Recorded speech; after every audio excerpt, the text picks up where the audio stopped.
Good morning, everybody. Kamagani, welcome. So, I'm Dr. Jaivir Rathore.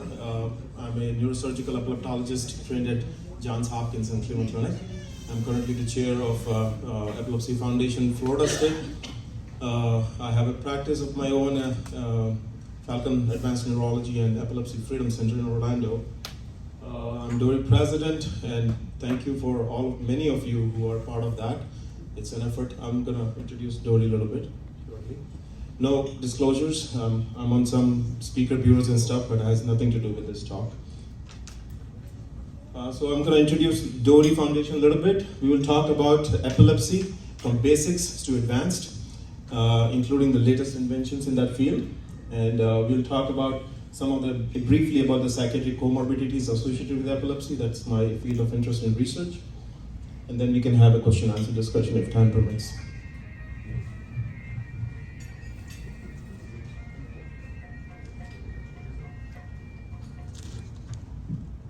We have like a little better audio. Okay. So Dory Foundation briefly is brought on by the Rajasthan Foundation, formed by Rajasthan government, CM Ashok Ji Gehlot.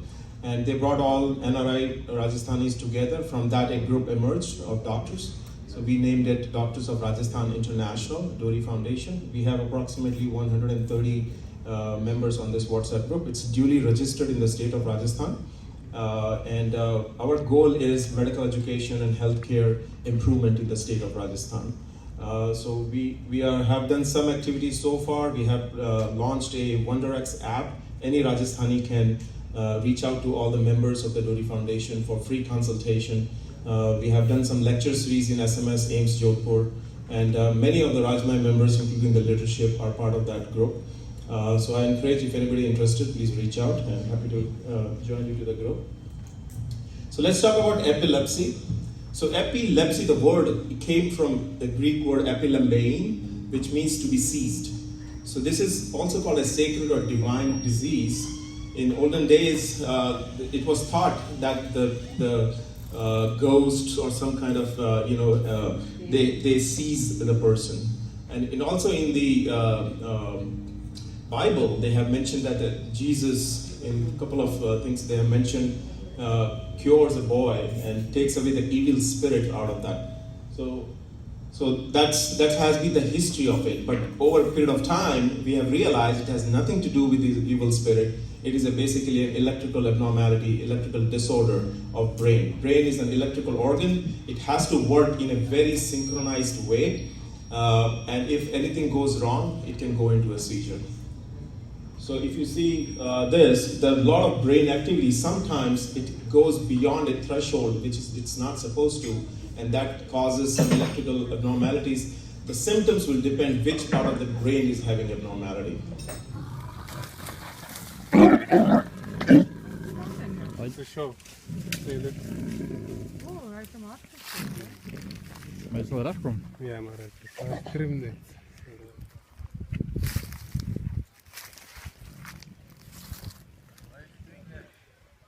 The show, electric. Huh? Electric shock from the face. Ja. Oh man. Maar het is zelf ook wat te doen.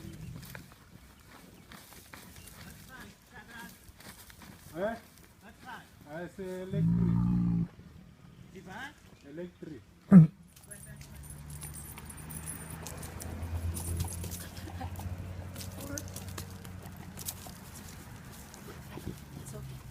It's gonna go on for a while.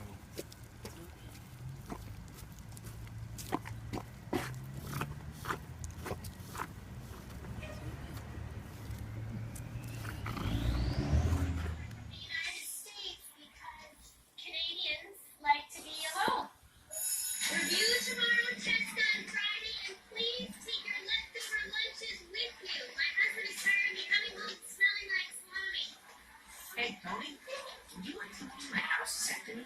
Sorry, Pat, I've got pride. Hey, what? He be scared off. Nice digging, nice scratching. He's got indigestion. Look. Got ticks on him. What the hell is that? He's having an epileptic fit.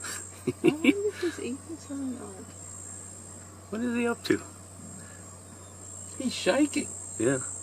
Look at him shake. He does look like he's eaten something poisonous or odd, right?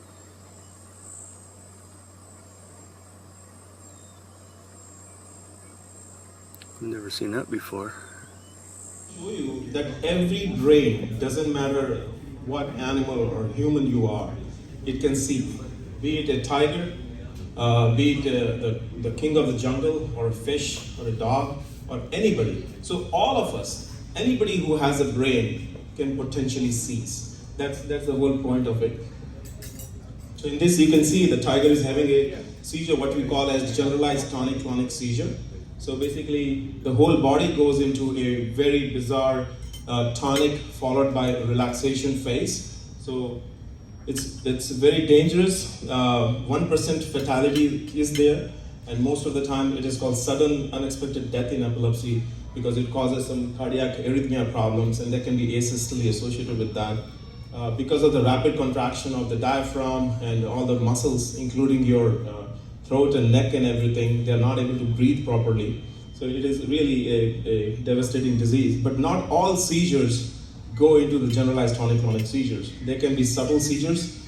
It can be inappropriate smile, inappropriate out-of-context crying. It can be just staring. Many times kids in the school, the teachers who don't know about that, they might think that the kid is not paying attention.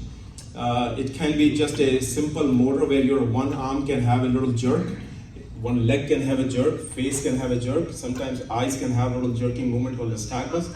So it can have a variety of symptoms. So many times these are not appreciated by those who are not trained in epilepsy or neurology, and the average diagnostic time delay is about 2 decades. And the more delays there in treating the disease, the more refractory it becomes to medications. So if it is not treated appropriately by 2 doses, 2 standard or good doses of 2 medication, 2 anti-seizure medication, that will basically make it a medically refractory epilepsy.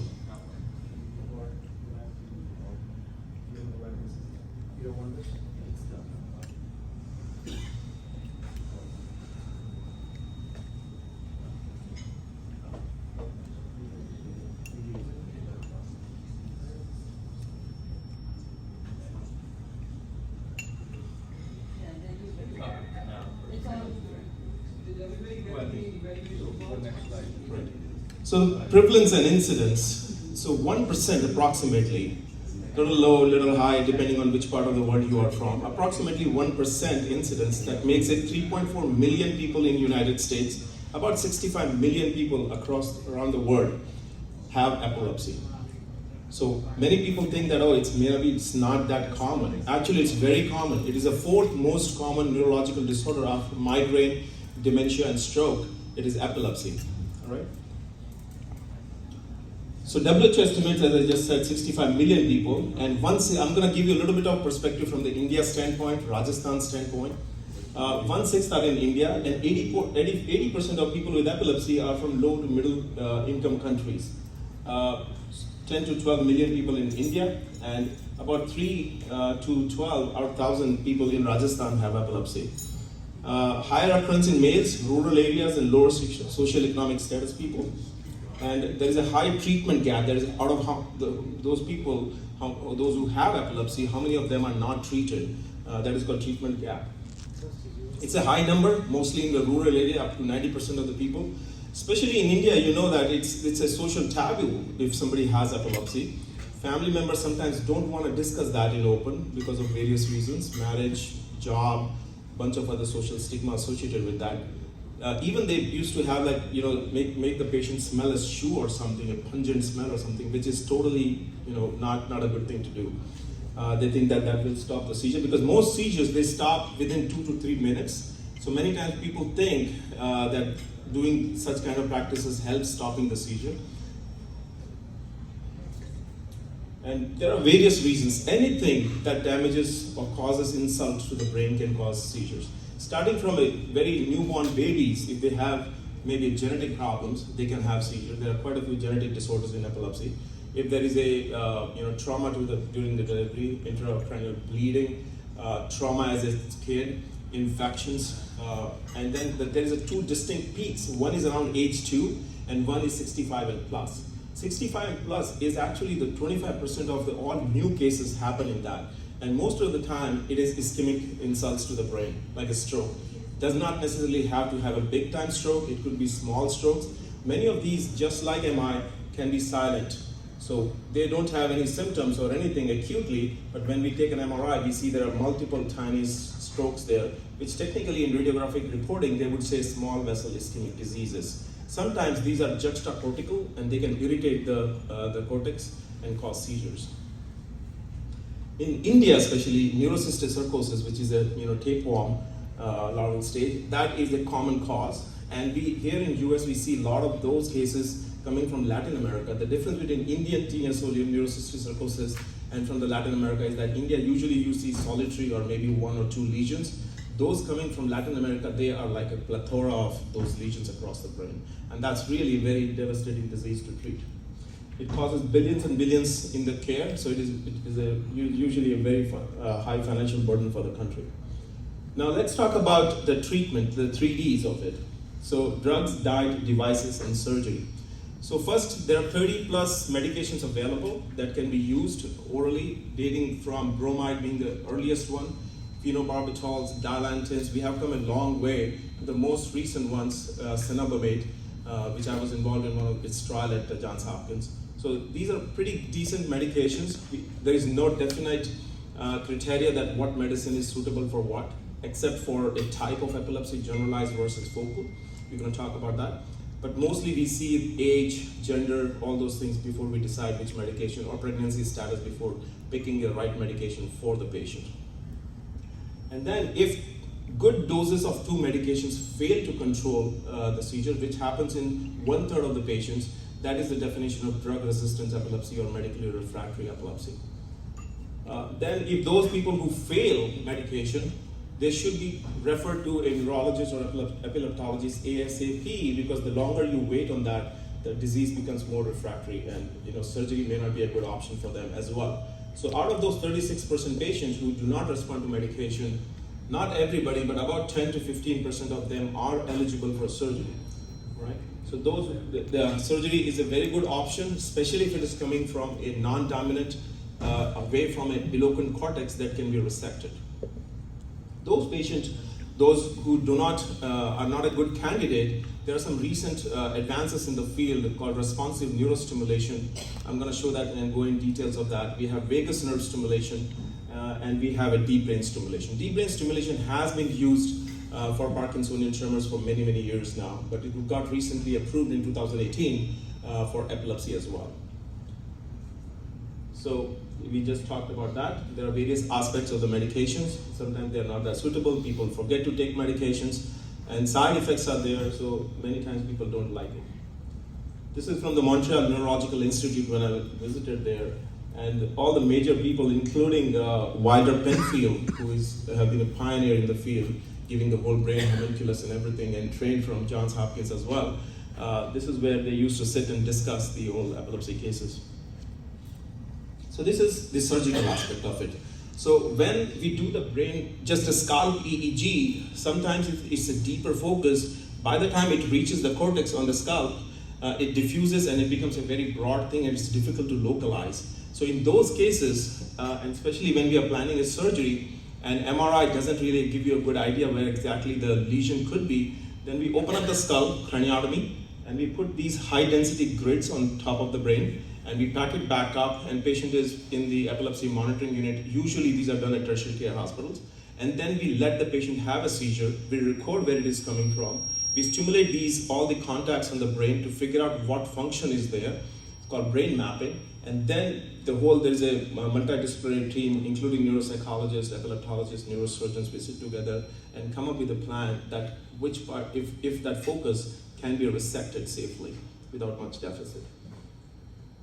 So this is the robotic arm that was brought in first in Cleveland Clinic in 2010 when I just started there as a fellow there. It's a French technology. Robotic arm makes it much more easier, faster in OR to very precisely, especially the deep parts of the brain, put a electrode, recording electrode, that we can record from the deep part of the brain where the seizures are coming from. And especially there are some special electrodes that we can also use for burning or ablating that lesion if we are for sure that there's a small focus that can be ablated. So this is how this robotic arm helps. Used to be a frame-based process, but that is sometimes misses a deep target. It takes longer. In the robotic arm, we usually do it within 2.5 minutes per electrode. So sometimes we have, at Cleveland Clinic, we have done like 24 electrodes. So basically it is like whole brain is fenestrated. We do a CT angiogram before so that we don't puncture through a vessel. So it's really a very intricate problem. So this is how we resect. You can see a resected part of the brain in the epilepsy surgery. Let's briefly talk about the vagus nerve stimulation. My disclaimer for that, there are 14 doctors on the worldwide advisory panel. I'm one of them. But this is a good tool if medications are not working, somebody do not want to get a brain surgery done. It can reduce seizures in 50% of the patient by 50%. So it's a really good, it's FDA approved for that and also for depression. So it really helps with depression as well. It's a small pacemaker, just like a cardiac pacemaker. It is on the left side of the chest under the skin. And it goes and hooks up around your vagus nerve on the left side. And then we make a setting every few minutes. It's gonna give certain pulse width. And that stimulates, and because the vagus nerve comes from the brainstem, it does something, nobody knows exactly how it does, but it disrupts the whole abnormal currents coming together and keep diffusing them.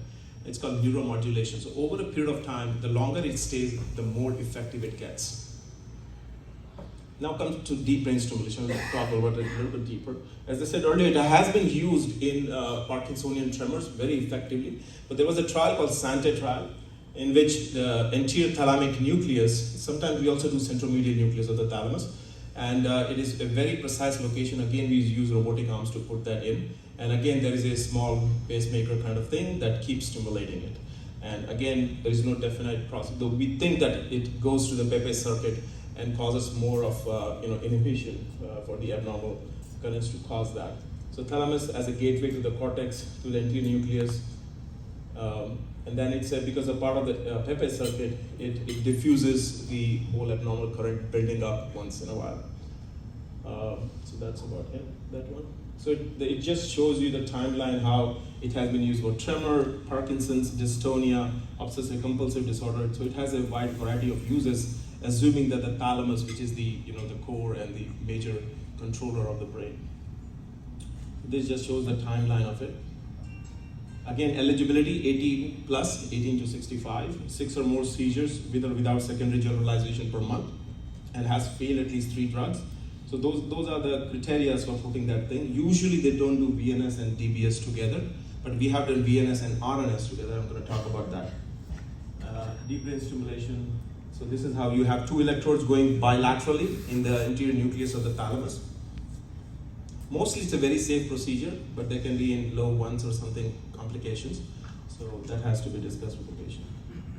Again, the graph shows you how in initial 1 month, when it was not turned on, we just put it in and leave it as it is. And then we turn, and you can see how the graphs have diverged there.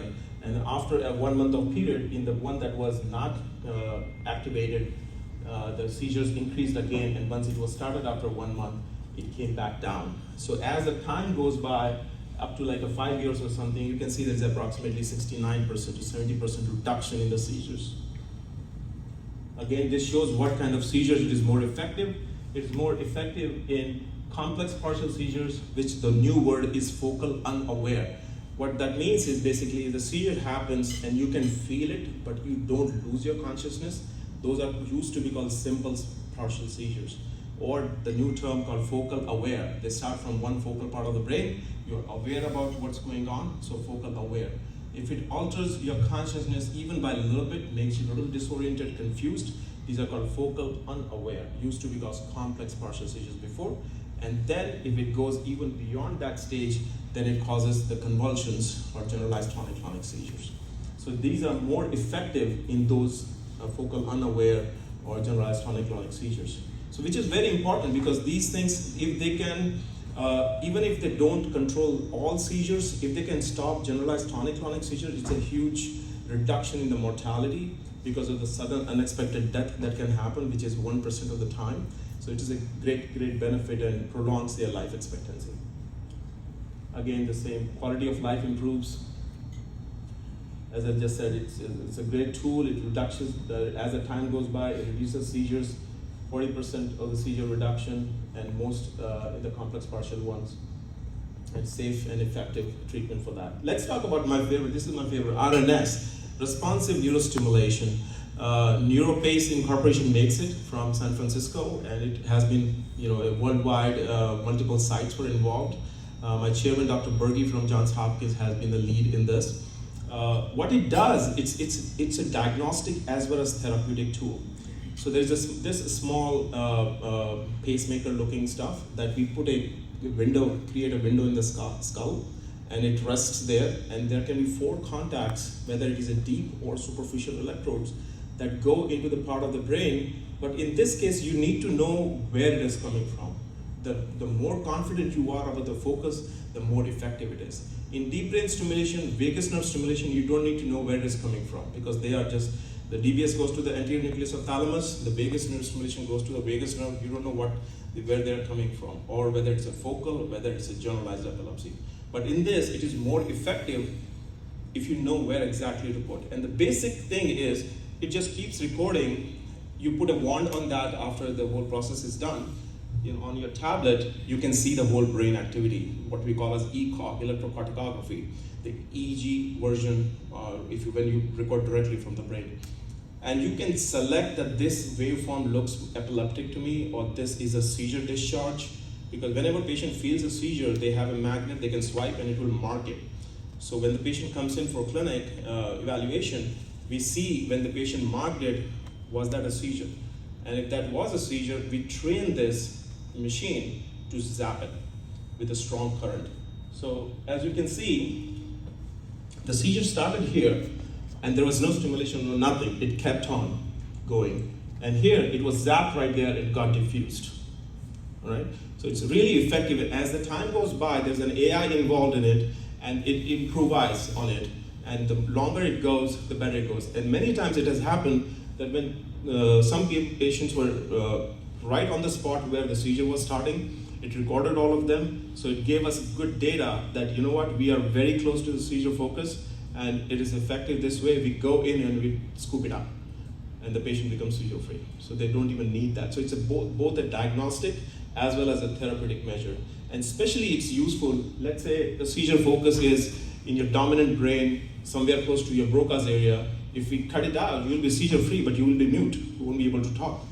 Or it is in the very dominant, like language areas, or Wernicke's, or your memory areas. We don't want to compromise that. So this is the modality where you don't have to cut anything out, but it will definitely be effective.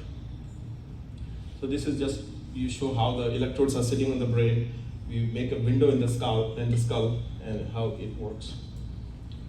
And then there are some other modalities, transcranial magnetic stimulation, that also helps. It also helps with, it is FDA approved for depression, not for seizures or memory problem, but it helps with the seizures, it helps with the memory.